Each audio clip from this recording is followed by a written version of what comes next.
To begin our next panel, we're going to talk about the importance of art in our communities and the importance of investing in art for our communities.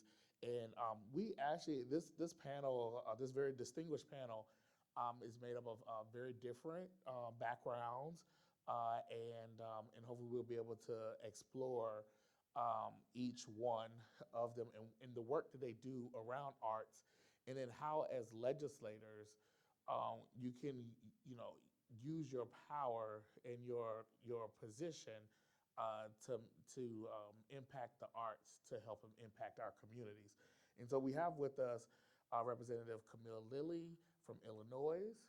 She is the assistant majority leader, but she is also the chair of the Museums, Arts, and Cultural Enhancements Committee in the Illinois House of Representatives. Beside her, we have Marie Pizano, who is the founder and CEO of MP3 Foundation. And next to her, we have Dr. Genna Stiles Lyas, Director of the AEP6 Community Engagement and Equity at Americans for the Arts. And seated next to her is Mr. James McKissic, who is the president of Arts Build in Chattanooga, Tennessee. And next to him is Stephen Parker, who is the executive director of the National Independent Venues Association. So without further ado, I'm going to kick it off with Representative Lilly and ask the first question. And I think I'm going to start with number 2 instead for you, Representative Lilly. In what ways can Black state legislators effectively advocate for increased funding, arts programs, and equitable access to arts education, considering the unique challenges and opportunities that you may face in your legislative landscapes? Thank you, Jasper, for this panel. Um, it's really critical for us to all to understand that the arts is really the essence of who we are as people. It makes us do the things that we do when we can tap into those talents and that interest and that desire to express.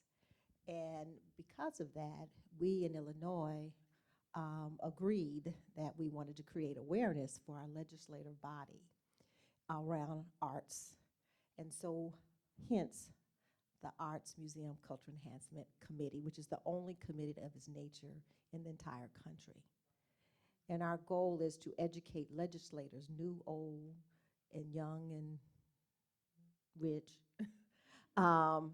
about the importance of arts, because it is the economic engine in all of our communities and all of our cities.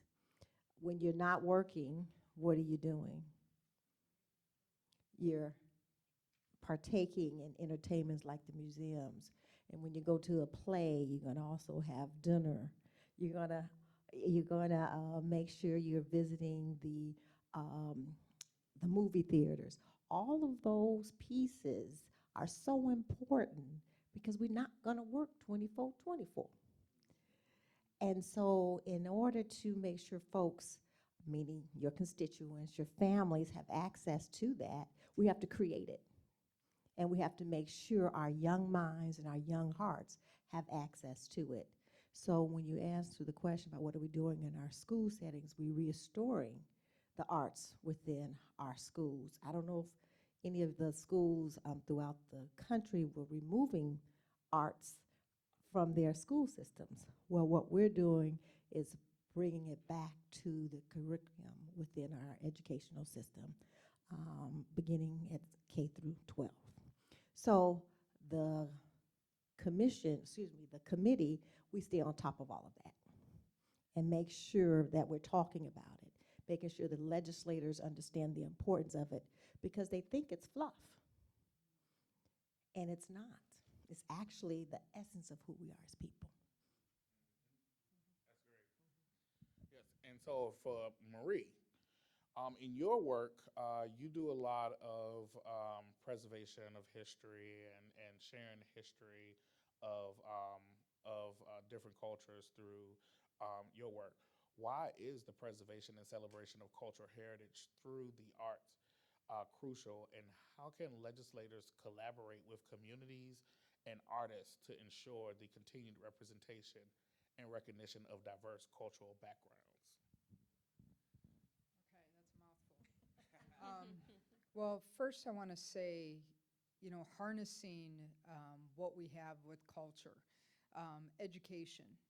You could do that through programming. From what I do is all about film, music, community. I established our own streaming network, my own record label. It's being of integrity of what we're putting out there.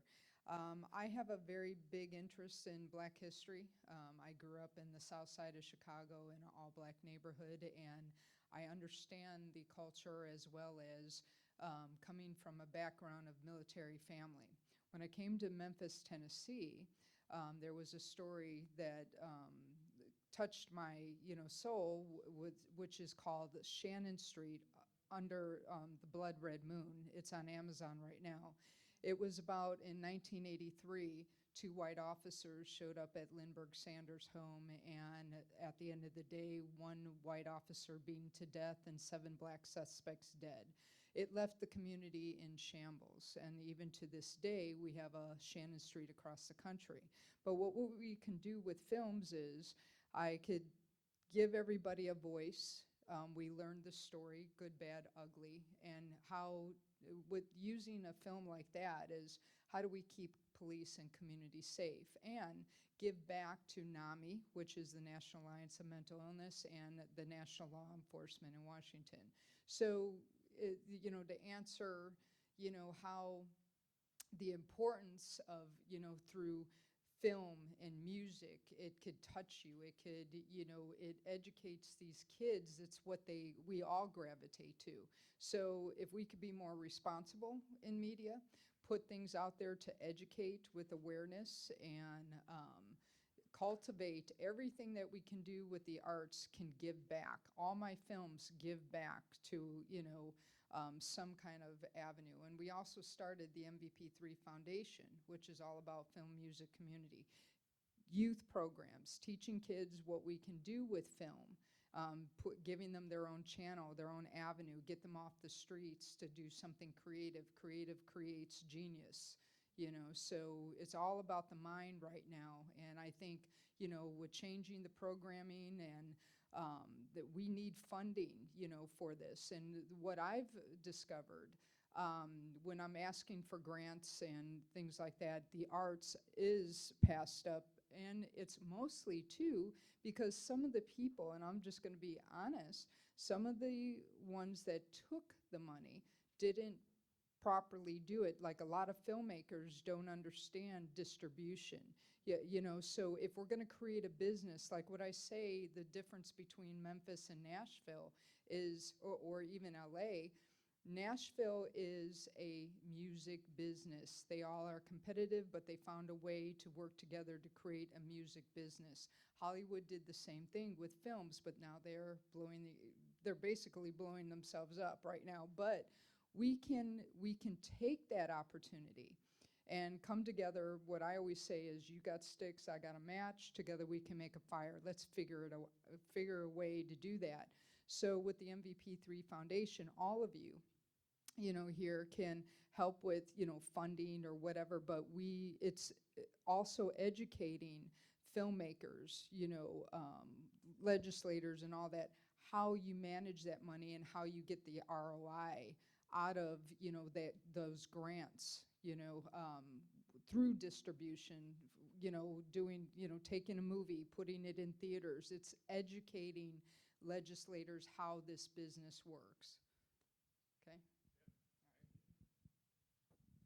So, Genna, at Americans for the Arts, you guys just completed a study on an extensive study as it relates to arts. Is there any pieces in that study that you think that legislators should be mindful of and keep as they head in towards their legislative session? Are there any takeaways or any action items that you would like to highlight? That's a great question. I want to first thank Jasper and Senator Kemper for inviting me here. And I always say take your cues from community, and that's an acronym for context or connection. Connection's always the way, but context sometimes that ain't a connection. Understanding and empathy. So I'm a wife, a mom, a pregnant person, a soror and a sister, and an artist and an activist and a scholar. So I just want you to know where the perspective of this data is coming from, at least from my mouth to your ears. Not on behalf of Americans for the Arts, because we are a wide collection of different people, but a huge study, Arts and Economic Prosperity Study 6, for the first time included not only economic impact, but social impact. Bonus, it also included me, right? They hired a new position because over the past 30 years of this project, they marginalized BIPOC and Alana communities and even smaller arts and culture organizations, not intentionally, but when you go and say, go to your larger economic drivers, the first thing people think about are your ballets and your symphonies and that Western European culture hubs. And that is not the representation of the arts and culture ecology in the communities across the country. So we participated with communities as small as 4,000 to 4 million, rural, suburban, urban, from all 50 states, including Puerto Rico. And what we found is the industry as a whole, nonprofit arts and culture, is a $152 billion industry. That's just nonprofits. $73 billion of that is from organizations. And the bonus of arts and culture, the industry, is that we have what is called event-relating spending. So from our audiences, you know, y'all went out, got your lashes done, got your makeup. I mean, I did some of that. Maybe not everybody has that fee, but childcare, all of that comes with arts and culture. And a lot of legislators and decision makers forget about those kinds of costs, right? You gotta go buy your outfit, you gotta go take care of the baby. In Wisconsin, a farmer wrote in the margins and said he paid somebody $60 to milk his cow so that he can go to see a theater performance. So people are spending money in relation to arts and culture. And so it's not this like whole of goodness and social benefits. We all know them. It's a business. It's a business. It has money attached to it. And it also has social and civic well-being and cohesion. 73% of Americans, not just the people we surveyed for the AEP 6 study, right? We surveyed 240,000 people in this survey across the country. James knows about it. He was one of the people one of the communities who helped us in this process. So almost 250,000 people we've surveyed to tell us, you know, would they feel a great sense of loss if this venue wasn't around? 89% of people said yes. In the BIPOC and Alana communities, organizations, nationally, 88.7% said the ticket price, their cost of admission, their attending this event, was preserving this event for future generations. How powerful is that as a story to tell with all of the other numbers, $150 billion, right? But the stories are what helps make that real for folks. So when you think about personal well-being, civic cohesion, when you think about dollars and cents, what argument do you want to face? The arts and culture can get you through that, right? Whether it be education. Well, you know, 90% of Americans think that education, we did a poll, an Ipsos poll, we surveyed over 3,000 people. 90% of Americans say that arts and culture need to be in schools, but 50% of people think that they are in schools. So that's the deficit. What's happening? What is happening with those numbers, right? 90%, 60% of people think that the local, state, and federal government should fund arts programming, not just for education, but for public safety.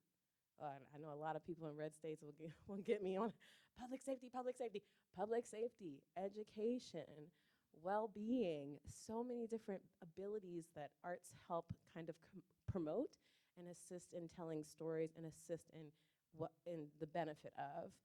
And so as legislators, please get the data. There's different ways to do it. The study is one, but Americans for the Arts has lots of resources to share and to help support And so if you ever want to go to Washington, or we can come to you, we can come to you to help support your causes when it comes in arts and culture. Thank you. And James, since earlier today we introduced, everyone got a chance to introduce themselves and everything. And so I want to allow you the opportunity to talk about what you're working on at Arts Build in Chattanooga. So thank you. I would like to also say thank you for the invitation and for the opportunity to come and join you. And just something that Dr. Stiles Lyas just mentioned made me think of another resource that Americans for the Arts has, which is a tool that you all could really use. It's called the Arts and Social Impact Explorer. And it is an online tool that looks at healthcare, housing, gun violence, basically any social. Oh, you look, see? Yeah, but it shows you model programs. It gives you the data behind it, and tells you how people are using the arts to address some of these social conditions and issues in their communities. So I use that a lot in the work that I do. And Arts Build basically is like a city arts organization. We do advocacy. We raise money to support the arts in our city.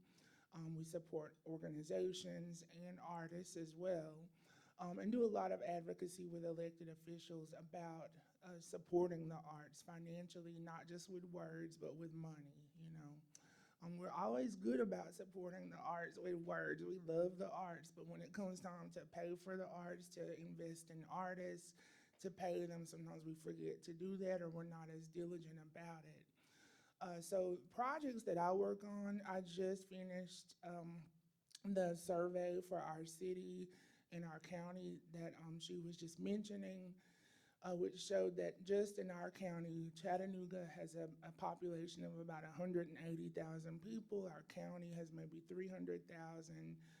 The nonprofit arts and culture sector has an impact of $191 million in our city and in our county, which is mind-blowing to me, because I reached out after we did the survey to our Convention and Visitors Bureau and said, you know, because I look at the news and it's like we're getting a new stadium. I probably shouldn't be on video with this, but a new stadium. They take money and invest in like sports and outdoors. So I was like, how much is the economic impact of just, you know, the sports that y'all get behind, the Ironman, the marathons, the whatnot. So they said, yeah, it's $90 million. And I'm like, so really the arts in our city and county is having $100 million more impact economically than sports. But I feel like a lot of times we just think that arts just happens. We get up and we say, Alexa, play Luther Vandross, and it just comes on, you know. We go, we buy the things that we want for our house. Somebody designed that. Everything that we have on today, an artist imagined it. Someone fabricated it, someone crafted it. And that is why I advocate consistently, because I feel like the arts is so much around us that it's just an expectation. Oh, it's gonna happen. That's just always gonna be there. And that is not the case. We have to invest in the arts. So before I keep preaching, the one thing that I would say is I always ask people, especially people of power, people who are able to make policy and have influence, think about the arts, think about having artists involved in decision making at the beginning, because they're the most creative people that you will ever meet. I will say, think about things like percentages for the arts. So if there's a new hospital, a new development, think about 1% of that going to the arts. Think of it up front, you know. Think of how you're gonna hire artists to be engaged in the process, in the design, in the spaces, in the environment. And then, you know, invest in the arts and pay the artists and the arts organizations to do the work that we're consistently asking them to do.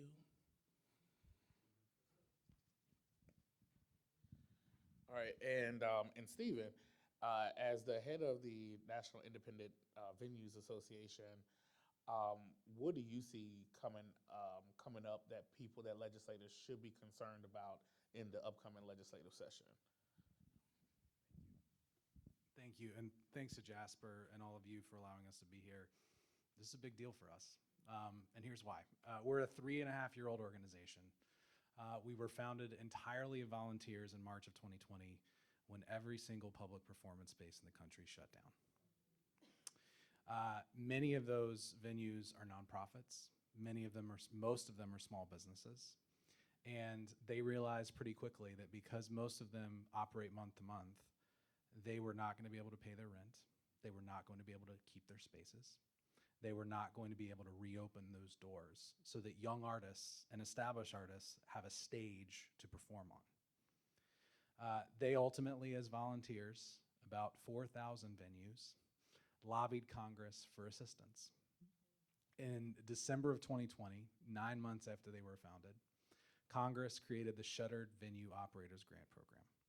It existed to help not only small businesses and nonprofits that made up venues across the country, comedy, jazz, music, performing arts to reopen, but it also helped aquariums, museums, libraries, all be able to reopen once it was safe to do so after COVID closures.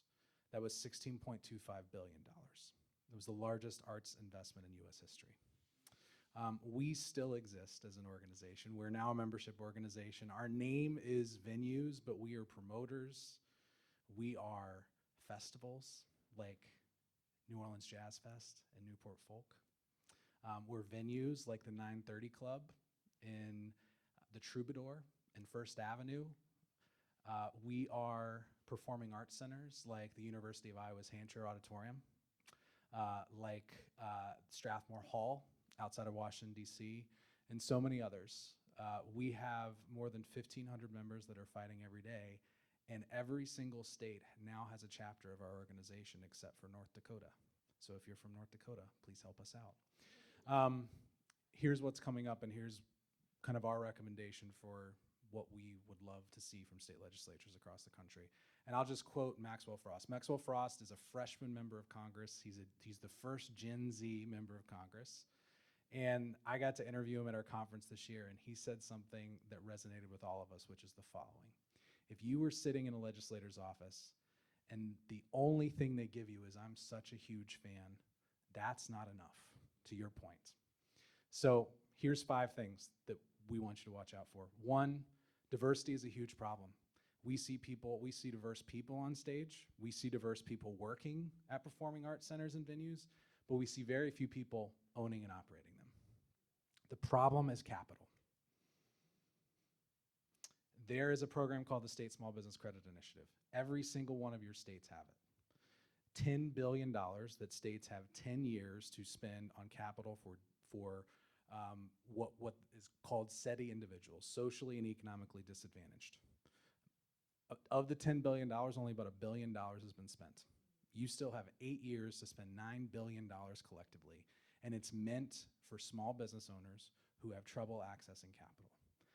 The State Small Business Credit Initiative, it should absolutely be available to artists. They are small businesses. It should absolutely be available to individuals, particularly diverse individuals, of which there is huge underrepresentation in the arts community as far as owning and operating. It should be available to them as well. State Small SSBCI. The second thing I would throw out is just all of these folks, they're really not looking for money from all of you. They need it, but that's not what they want most. They want a seat at the table. Every single venue in this country probably has some sort of foothold near or in your district. And all of them have an economic impact. The data that Americans for the Arts has is incredible. We have a calculator on our website that will calculate economic activity for every single venue in your district. You can go, you can put in your venue's name, you can put in where it is, and it will spit out a number that shows you how many jobs they create in the community and how much economic activity they generate.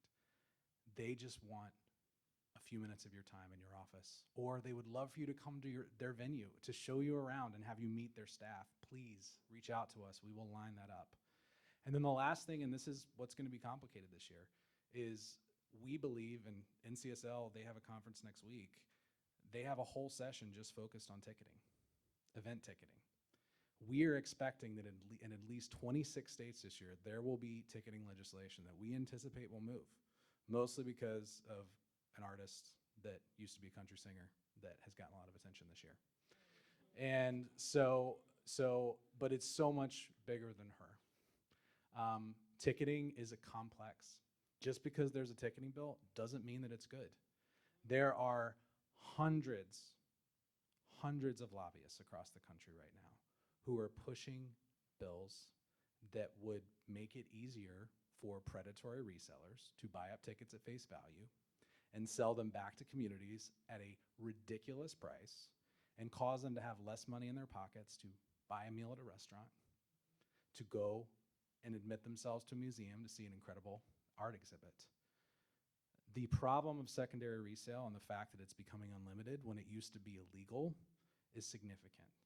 And we are here to say, and artists are here to say, that that's unacceptable. There should be limits placed on people that are buying tickets to price gouge sensitive communities. And there are things that state legislators can do, including prohibiting something called deceptive URLs in marketing. People are buying up websites and saying, we're the venue. They're using images of artists. They're using images of our venues to make people think that they're buying from the venue, but indeed they are not. They are paying a higher price for a ticket that may not work, and that's not good enough. There are so many other things that you can do. We would love to work with you. I want to create space for everybody else, but I will just say what you all are doing in your state legislatures, the votes that you all will take this year could mean the future of venues being successful and possibly shutting down. Money is running out, and inflation is huge, and we want to work with you all to make sure that these stages can stay available for vulnerable artists and up-and-coming artists. Thanks, Jasper. And so, and it actually, when Stephen and I first talked about this issue, I actually had a problem that some of you may have experienced. I didn't realize how prevalent this was. But when you go on some of these sites, like I purchased a ticket to the Lauryn Hill concert. Well, the ticket that I purchased was not the ticket that it was once I arrived to the venue. I was on a whole different section, and I was like, but my ticket that I purchased said this, but it changed in the app. But luckily, I had a screenshot, because I took a screenshot of the original ticket I purchased, and I was like, wait a minute, this is different. And he said, that's deceptive marketing. He's like, you've been a victim of deceptive marketing. I was like, oh.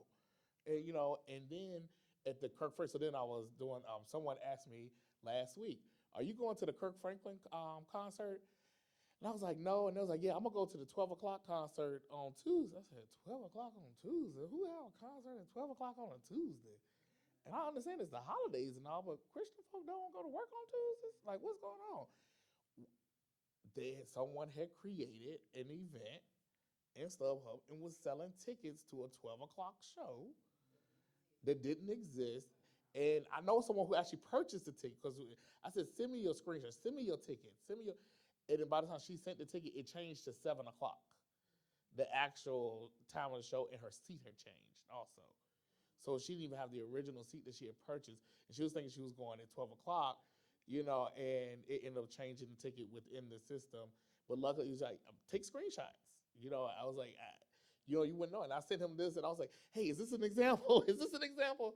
And I said, because this conversation is on time, especially right now as concerts are picking up and as people are buying, making purchases online, how to be careful, how to watch out if your constituents are becoming victims of these deceptive practices. So with that being said, is there anything that's being done about it or can be done about it? I don't know. Have you heard this experience in Endless?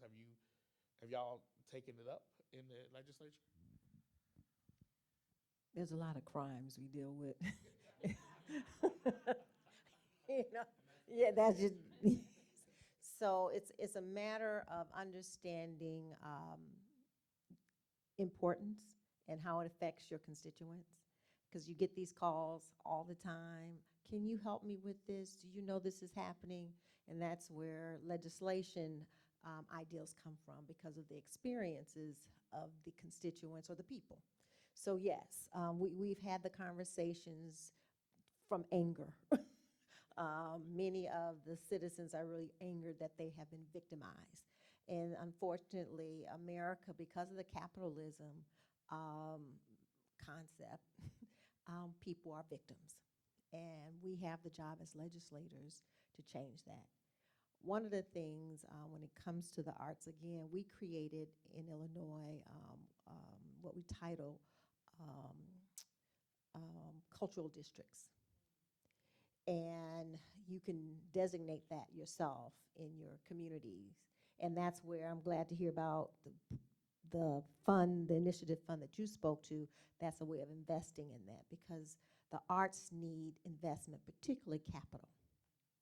And so with those two entities, our committee and our cultural districts, we are now investing with the ideas from the artists themselves or the creators themselves. So we are creating performing arts. We're creating theaters, meaning Illinois. So 26 million here, 30 million there. We do need more money according to our budgeteers. I think we have enough, but it's the will to spend the money where it's going to make the most difference.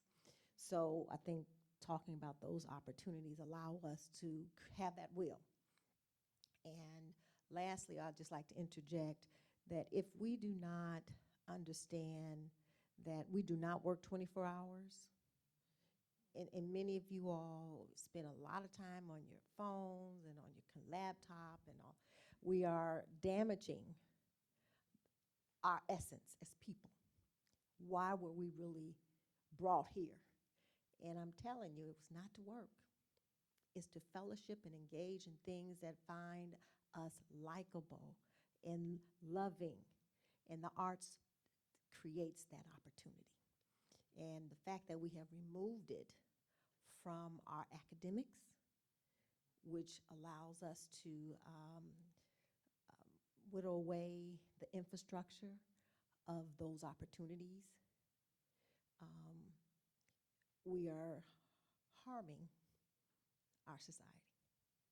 So the arts are truly the essence of who we are as a people. And it just happens to be an economic engine, as you heard. How much money was that again?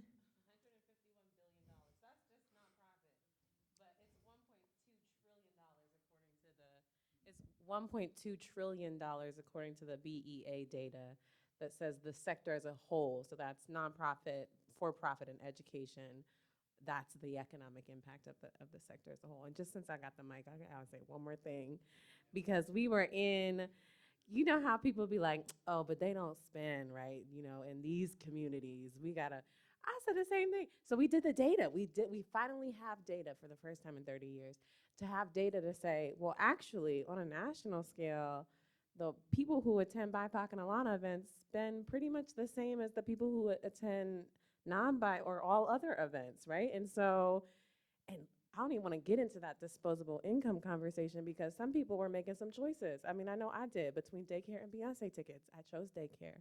But it was a journey, right? And I know that that's not just in my household, right? So when we talk about these practices of deception and spending, and the communities that are putting their, you know, some decisions on the table and supporting the arts, and there not being that much of a difference, I always say, well, the next conversation is, well, why is there a difference in that investment space?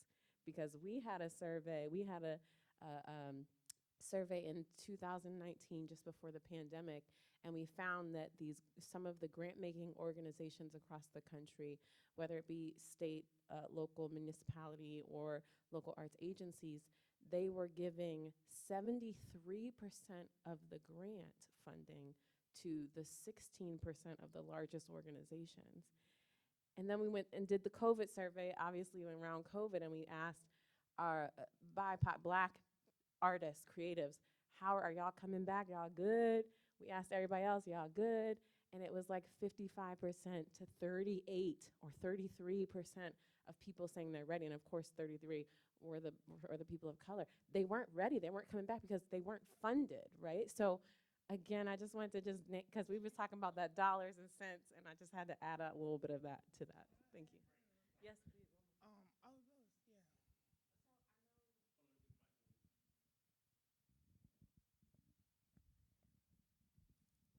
In your measurements, was like the unofficial arts included in your measurements?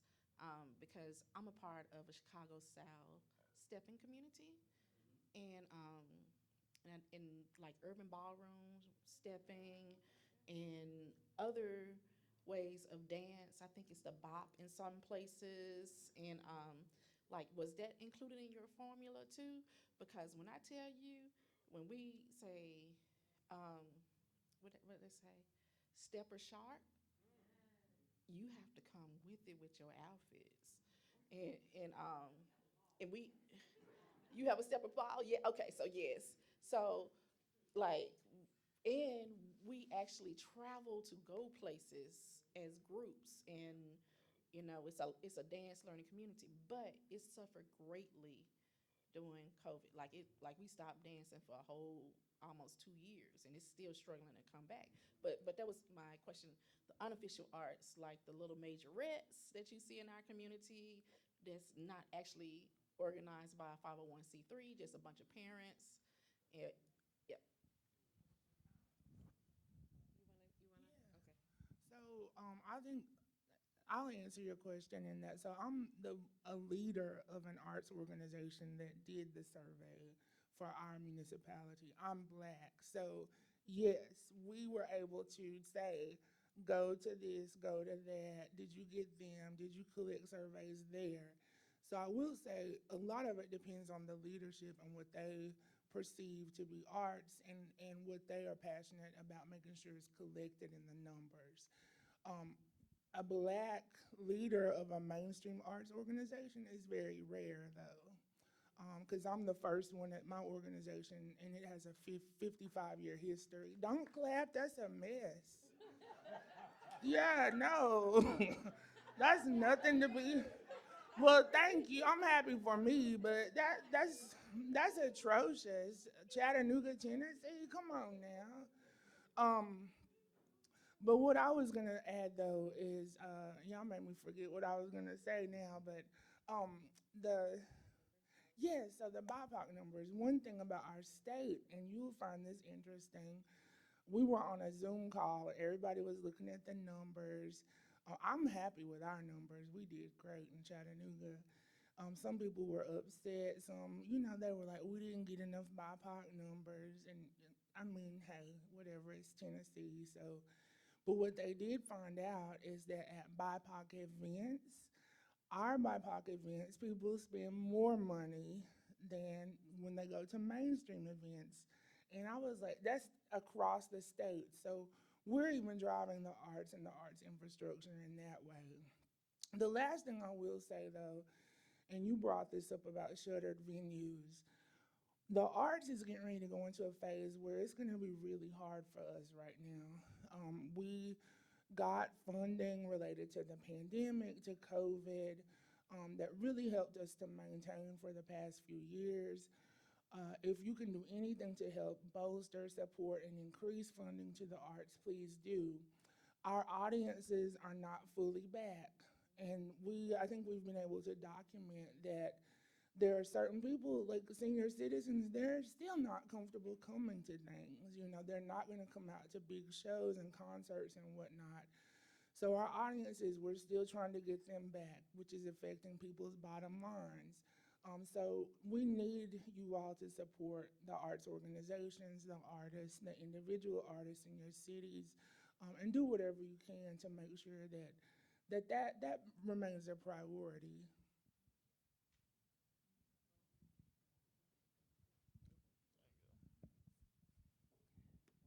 So one question, and it may be related to you or any one of you, but when you say arts, are you talking about visual arts, performing arts, culinary arts. And I say that because coming from Memphis, I remember growing up where we had all of those programs in our school system. And now, after working in the school system for over 9 years, we may have less than a fourth. And then some schools still have it listed, but they actually don't have teachers. So it's not being taught at all. And then the ones that do, they're not getting paid as much as some of their colleagues. And so that's what I'm seeing too. And then also with the universities and colleges, just looking at those programs, because I know in Memphis, they cut out Memphis College of Arts. I taught there for 5 years. They cut that whole program out. And those teachers came, you all, from international. They were from all over the country that would come to Memphis, take those classes, and then teach. And it just wiped out a whole group of teachers. So I'm also wondering, like with that study, where does that lead us? What are the next steps? How do we take that information? And can I get a copy of that to see what we're actually doing in Memphis or what you saw? Okay.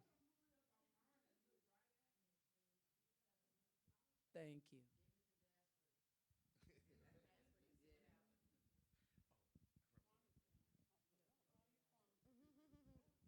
Thank you.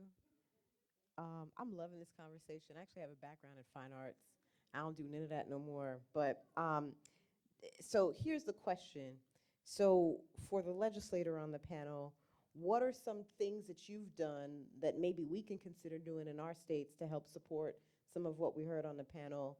And then as far as the prohibit deceptive marketing and whatever, do you have any specific forms of maybe model legislation or things that have worked well at any level of government, local, state, or federal, that we can maybe consider or advocate to collectively with the NBCSL, something like that to kind of get at it? And then similar question for everybody else on the panel. Like, you got policymakers in leadership and some beyond that's gonna be for the rest of the conference. If you were to wave your magic wand and say, here's what I need y'all to do, and here's an example and a toolkit of how to do it, help us out. And it may not be legislation. So legislation is my ask, but let's say it's not legislation. I heard talk about, let's see here, this money, this SSBCI stuff, right? So is there perhaps a toolkit that we can work on, that we can get to the legislators so that we can go back to our communities and make sure people are plugging into those and all the other funds that y'all know about that we don't know about? And then something else to build capacity so we don't have situations where it's 30-something% of our, Black and or other color creatives who are in the space trying to get at monies that the big guys have because they have paid staff to help them with grant funding requests. Is it technical assistance? Is it something that we can just have somebody aside that we can just direct them to that is already paid so they don't have to worry about that coming out of their budget, who has proved, you understand what I'm saying? So that's the question. How can we help us help you? That's the question.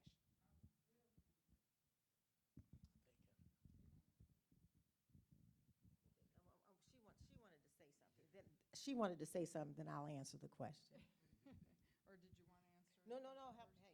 Well, there's a lot here, and I'll just, if I could take it back for a moment, how you can help people like us is definitely funding and listening. I did not have legislators listen. I had an 80,000 square foot building, 20 acres of land. All I needed was 25,000 to keep it. But I could create 400 to 600 jobs per year with my film side. Music side, right now I got a project we just released on Sunday. It's called Simple Song of Freedom. If you guys go to your iTunes and all that, it's many artists came together right out of Memphis, Tennessee, from Larry Dobson to Carla Thomas from Stax, all of them. Simple Song of Freedom, it's a remake. Priscilla Presley came on board to help us highlight it. That one song can generate a lot and give back to saving babies around the world, but that one song could help so many artists right in Memphis, Tennessee. We're going to broadcast this. I want everybody to put their calendars, December 20th. Come to the Brooks Museum in Memphis, Tennessee. We'll have the unveiling. But I'm just saying, these are things like that. 25,000 could have helped me save that building. We had movie sound stages, working with Malco Theaters. When I could take a film, an artist, an indie filmmaker, and now I have my own streaming service that I partnered with the former president of Tyler Perry's and Endavo Media. Right in Memphis, there's 2 buildings right now that I'm working on taking over, and I don't need much funding for. If I had $3 million, I could make 12 films every month, once a month. I could put musicians into jobs by licensing their music into, our films. I could create, right here in Tennessee, I could create our own new Hollywood. And my theory is, you got sticks, I got a match, together we make a fire. All these, these groups, these nonprofits, like right now I'm working with 9 nonprofits that need film, that need media, that need marketing. Well, we can showcase, and it could help, like on our network, when you have your own channel, you need, you want sponsors, you want donors. Donors want their ROI, right? They want to be seen. I created that platform to be seen. So it's just a little bit of money can go a long way. And if we work together on these things, like literally all this panel right now, I just heard, like, I know what I could do with you. I know I could do with you, and if we all came together, we could take over the world with this kind of stuff. But all we need is you legislators, understand this business. There is an opportunity here. And right now, right in Tennessee, we can literally shot it from here all over the country.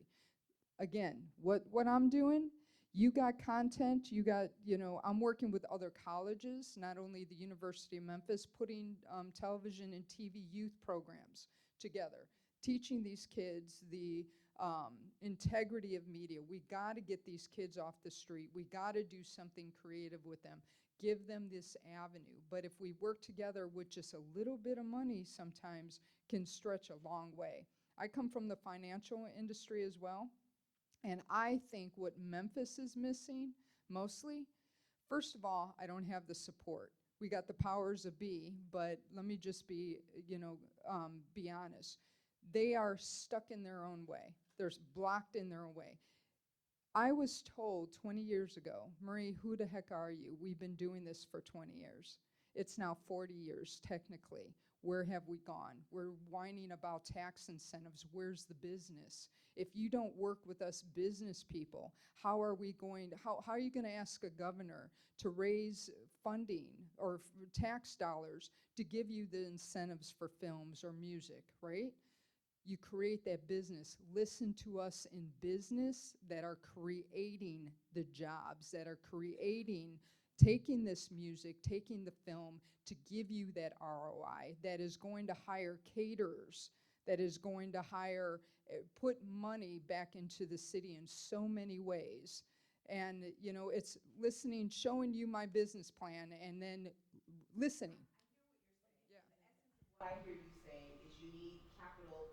Sometimes it's little capital that will have a large ROI. And you specifically are operating in Tennessee, and I think you have some follow-up conversations to have. I wanted to open it up a little bit because I'm in Florida, and the ruling party in Florida has decimated our film industry. We used to have a film industry, but because they're concerned that they might lean a little bit more democratic, not all of what you're talking about, most of what you're talking about, I've sponsored legislation, so I hear you. But I wanted to open up the conversation a little bit more for some more input as we continue. From a legislative response, we have a line item in our budget. When I came to the General Assembly, it was like $20 million in the arts, for the arts, Illinois Arts Alliance. Well, I increased that to $60 million. And that was because we created the committee, the Museum, Arts, and Culture Enhancements. So all of us, along with all of the advocates, because now they have somebody to go to to advocate for their needs in the arts. So this committee was listening. And so we increased that line item that we have in the budget. So if you don't have a line item in your state budget around the arts, create one. We started with 20 million. It was 20 million for 30 years. Oh, wait a minute, that's just not enough money. So now we're at 100 million because of the committee.